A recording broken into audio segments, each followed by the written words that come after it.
Hello friends, welcome to my channel Eccentric Learning. I hope you have gone through my last video on mixtures and alligation where I have explained about the concept of mixtures. If not, the link has been given in the description box. Please go through it. Also, if you like my videos, then do subscribe my channel and also share with your friends.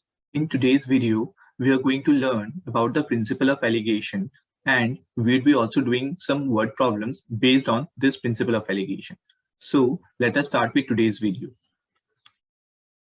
Suppose if I have an item of quantity Q1 kg at rupees say P1 per kg and I have the same item of quantity say Q2 kg at rupees say P2 per kg. Now when these two are mixed, we'll be getting a mixture and we can find the average price per kg of this mixture. In the previous video, we have learned how to calculate the average price per kg of the mixture simply by using the weighted average formula. So if we use the weighted average formula, in that case, the average or the mean price per kg of the mixture X can be written as P1 Q1 plus P2 Q2 upon Q1 plus Q2.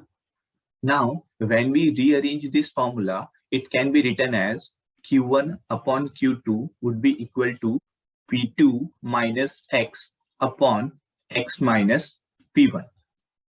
This is called as the principle of allegation. That is, when different quantities Q1 and Q2 of two mixtures of different cost, that is P1 and P2, are mixed, then the ratio of their quantities is inversely proportional to the difference in their cost from the mean cost. That is, Q1 by Q2 would be equal to P2 minus X upon X minus P1. Now say the price P1 is cheaper than the price P2, that is P1 is less than P2.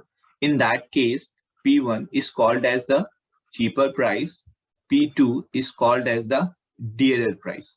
In that case, this ratio quantity of cheaper upon the quantity of dearer can be written as dearer price minus mean price upon the mean price minus the cheaper price. Now, if we denote the dearer price as D, the cheaper price as C, and the mean price as X, in that case, the quantity of cheaper upon the quantity of dearer can be written as Q1 upon Q2 would be equal to D minus X upon X minus C. This is called as the rule or the principle of allegation. Now, instead of remembering this formula, we can represent the rule of allegation in a very simple way, simply by representing it pictorially. That is, the dearer price in the top left corner, the cheaper price in the top right corner, the mean or the average price in between, and the difference between the mean and the cheaper price in the bottom left corner, and the difference between the dearer and the mean price in the bottom right corner. Let us take a very simple example to understand this rule of allegation pictorially in a better way. Suppose if I have two varieties of rice, say the first variety cost us rupees 50 per kg and the second variety cost us say rupees 40 per kg. Now, when these two varieties of rice are mixed, say the average price per kg of the rice comes to be say rupees 44 per kg. Now, I want to find in what ratio these two varieties of rice are mixed so that the average price comes to be rupees 44 per kg. Now, if we simply apply the rule of allegation, which simply says that in this corner, I need to write the difference between the mean price and the cheaper price. So this would be 44 minus 40. And in the bottom right corner, I need to write the difference between the dearer price and the mean price. So this would be 50 minus 44. So this would be 6 and this would be 4. So the ratio would be simply 2 and 3. So that means I need to take two part of this variety of rice which cost us rupees 50 per kg, and I need to mix with 3 part of this variety of rice which cost us rupees 40 per kg to get the average price per kg of rice to be rupees 44. So we can see that simply by using the rule of alligation, we can find the ratio in a very efficient way. The rule of alligation can be applied to a number of problems which can be treated as mixtures. That is, whenever two things in some certain ratios are mixed, in those cases, we can simply apply the rule of alligation. I hope you have understood this concept of the rule of alligation. So now let us try to apply this rule to various kind of problems. Let us start with this question. 60 kg of tea costing rupees 100 per kg is added to 90 kg of tea costing rupees 150 per kg. At what price should this mixture be sold so that there is no loss or gain? As there has to be no loss or gain, so that means the overall mixture has to be sold at the effective cost price or the average cost price. So indirectly, we need to simply find the average cost price for this mixture. Now, if we simply apply the rule of alligation, we'd be able to find the average cost price of the mixture. So this 100 rupees per kg tea has been mixed with 150 rupees per kg tea to get an average cost price of the mixture. Let us assume it to be X. In what ratio? The ratio is simply 60 kg and 90 kg. So that means the ratio is simply 2:3. So now if we simply apply the rule of alligation, we can say that 2/3 would be simply equal to 150 minus X upon X minus 100. Now, if we simply solve this out, the value of X would be simply 130. So that means the effective cost price of this mixture would be simply rupees 130 per kg, or the mixture has to be sold at rupees 130 per kg so that there is no loss or gain. Let us see this question now. The average monthly income of a man for the first 9 months of a year is rupees 20,000. His average monthly income for the last 3 months of that year is rupees 28,000. What is his average monthly income for that year? Now, in this question again, we need to find the average income. So we can apply the rule of alligation.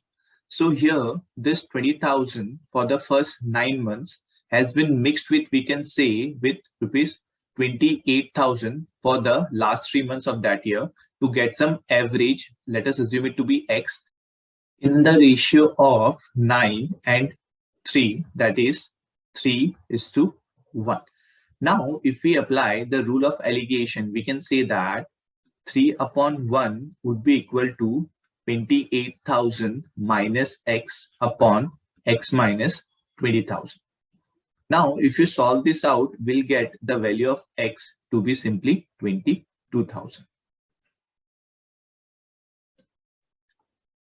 Okay, so let us say this question. There is a 50-liter solution of milk and water in which milk forms 60%. How much water must be added to this solution so that the concentration of milk becomes 40%? This question can be solved in many ways. Let me show you some of the ways to solve this solution. Now, they have been given that 50-liter solution of milk and water in which milk is forming 60%. So we can say that 60% of 50 liters would be simply 60 upon 100 of 50, which would be simply 30 liters. So that means I have 30 liters of milk in this 50 liters solution. Now I'll be adding some water to this 50 liter solution so that the concentration will become 40%. Now when I'm adding water, the quantity of milk will be the same as 30 liters. So this 30 liters will be now 40%. So I can say that 40% of the solution would be 30 liters. So 100% of the solution would be simply 30 upon 40 times of 100. So which would be 75 liters. So that means after I add some quantity of water to this 50 liter solution, in that case, the concentration of milk becomes 40% and the total quantity becomes 75 liters. So initially there was 50 liters, but after adding some water, the total quantity of the solution becomes 75 liters. So we can say that the quantity of water added is simply 75 minus 50, which is 25 liters. So this is one way of solving this sum. Now let us try to use the rule of allegation and see how the same question can be solved. Initially, the concentration was 60% and water has been added, the concentration dropped to 40%. So I can say that I have a 60% concentrated milk solution. It has been mixed with some water. That means 0% concentrated milk. And when these two are mixed, I'm getting an average concentration of 40%. So now if we simply use the rule of allegation, this side would be 60 minus 40 and this side would be 40 minus 0. So this would be 40 and this would be 20. So the ratio would be 2:1. So that means if I take 2 part of the 60% concentrated solution, then I need to take 1 part of 0% concentrated solution. That means 1 part of water. Now I know that I'm taking 50 liters of this solution. So that means 2 part is 50 liters. So 1 part would be simply 25 liters. So simply by using the rule of allegation, we can solve the same sum. Okay, so now let us see this question. 4 liters of a mixture of milk and water in the ratio 7:1 is mixed with 6 liters of a mixture of milk and water in the ratio 9:7. What is the ratio of milk to water in the resultant mixture? Again, this question can also be solved in many ways. So let us try to see some of the ways, including the rules of allegation, to solve this sum.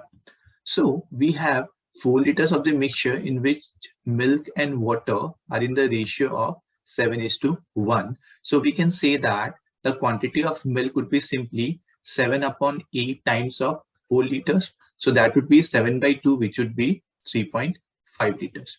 Similarly, in the second mixture, in which we have the total quantity of 6 liters, milk and water are in the ratio of 9:7. So in the second mixture, the quantity of milk would be simply 9/16 times of 6 liters. So this would be 27/8 liters. So the total quantity of milk would be simply 3.5 plus this 27/8. So if you solve this out, this would be 55/8 liters. So we can find the total quantity of water now, which would be simply 4 plus 6, that is the total quantity of the mixture, minus the quantity of milk, which is 55/8. So if you solve this out, this would be 25/8 liters. So now we have the quantity of milk and we have the quantity of water. So we can find the ratio of milk and water, which would be simply 55/8 is to 25/8. So that would be simply 11:5. So this is one way by which we can find the ratio of milk and water in the resultant mixture. Now let us apply the rule of allegation to the same problem. So I need to find the ratio of milk to water in the resultant mixture when this 4 liters of mixture and this 6 liters of mixture are being added up. Now, if we apply the rule of allegation in terms of milk, in that case, I can say that 7:1 is the ratio of milk and water in the first mixture. So we can say 7/8 part of milk from the first mixture has been mixed with 9/16 part of milk from the second mixture to get some average part of milk. Let us assume it to be X. In what ratio? So this would be simply 4 and 6, that is 2 and 3. So now if we apply the rule of allegation, we can write 2/3 equals 9/16 minus X upon X minus 7/8. So if you solve this out, we'll be getting the value of x, that is the fraction of milk in the resultant mixture, as 11 upon 16. So out of 16 part of the resultant mixture, we have the part of milk to be 11. So we can say that the part of water would be simply 5 upon 16. So from this, we can say that the ratio of milk and water would be again 11:5. Here we have considered the part of milk from these two mixtures. Instead of considering the part of milk, we could have considered the part of water as well, and we could have applied the rule of allegation for the same sum. So if we apply the part of water, in that case, in the first mixture, the part of water would be 1/8. In the second mixture, the part of water would be 7/16. And let us assume that the part of water in the resultant mixture is Y. And again, these two mixtures are mixed in the ratio of 4:6, that is 2:3. Again, if we apply the rule of allegation here, this would be 2/3 equal to 7/16 minus y upon y minus 1/8. So now if you find out the value of y, this would be 5 upon 16. So that means in the resultant mixture, there are 5 parts of water out of every 16 part of the mixture. So the part of milk in this case would be simply 11/16. And again, we can say that the ratio of milk and water in the resultant mixture would be simply 11:5. So we can see how we can apply this rule of allegation either to the milk part or to the water part to get the ratio of milk and water in the resultant mixture. Okay, so now let us see this question. Ankit invests rupees 3 lakhs in two options A and B. At the end of a year, he gets a return of 31% in option A, while option B gives him 21% return. His total earning from these two options at the end of the year is rupees 84,000. How much did he invest in option B? By reading the question, it seems that it is a question of simple interest. Well, yes, this question can be solved simply by using the simple interest formula, which is P and R upon 100, which I have already covered in my previous video of simple interest and compound interest topic. I will provide that video link in the description box, so you can go through it if you haven't watched that video till now. The same question can also be solved simply by using the rule of allegation. So I'll be showing you how we can solve this question simply by using the rule of allegation. Now, in this question, they're saying that the total rupees 3 lakhs has been invested in two options A and B, and the option A is giving 31% return, whereas the option B is giving 21% return. And the total earning is rupees 84,000. So the total investment is 3 lakh rupees and the total earning is 84,000. So the average return would be 84,000 upon 3 lakh rupees times of 100. So if you calculate this, this would be 28% return. So we can say that 31% return in option A and 21% return in option B gives us a total average return of 28%. Now, if I use the rule of allegation, in that case, we can say that for option A, we are getting 31% return. And for option B, we are getting 21% return, so that the average return is 28%.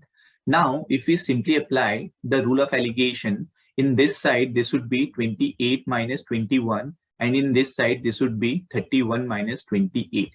So that means this would be 7 and this would be 3. So we can say that 7 part of the total investment is being invested in option A, and 3 part of the total investment is being invested in option B. So we can find the investment in option B simply by using this ratio, which would be 3 upon 7 plus 3 of the total investment, which is 3 lakh. So if you calculate this, this would be 90,000. So 90,000 has been invested in option B, and 2,10,000 has been invested in option A so that the overall return or earning is rupees 84,000. You can verify this answer simply by using the simple interest formula, which is PNR upon 100, and you can check whether we are getting the same answer or not. Okay, so let us see this question now. A milkman who claimed to sell milk at cost price mixes it with water and makes a profit of 25%. Find the concentration of milk in the mixture. So let us assume that the cost price for the milkman is rupees C, to which the milkman is adding some water to get a mixture or solution which he is selling at a profit of 25%. So this 25% profit is made not on this cost price, but the effective cost price which he is incurring after adding some water. So let us assume that the effective cost price is C dash. So this 25% profit is made on this effective cost price. So we can say that the selling price would be simply 1.25 times this effective cost price, and which is given as the same cost price, that is C. So we can say that this C dash can be written as C upon 1.25, which is nothing but 4 by 5 of C. Now, if we apply the rule of allegation, we can say that a milk whose price was C has been mixed with water where the price would be 0 to get the effective cost price as C dash, which is nothing but 4 by 5 of C. So using the rule of allegation, we can say that the quantity of this would be 4 by 5 C minus 0, and the quantity of this would be C minus 4 by 5 of C. So this would be 4 by 5 of C, and this would be 1 by 5 of C. So the ratio would be 4:1. So that means if I am taking 4 part of milk, then I need to add 1 part of water to it. So we can say that the concentration of milk in the mixture would be simply 4 upon 4 plus 1, that would be 4 by 5 or 80%. So in this way, we can find the concentration of milk in the resultant mixture. So in today's video, we have learned the principle of allegation, and we have also seen some questions based on this rule. But I would request you to practice more questions on this topic, because the more you practice, the more you learn. So I hope you have learned something in today's video, but if you have any confusion, you can watch the video again, and still if you have any doubts, you can put it in the comment box. I'll try to answer each one of your queries. So if you like my videos, then do subscribe my channel and also share with your friends. I'll see you all in my next video. Till then, keep learning, keep sharing, and keep growing. Thank you.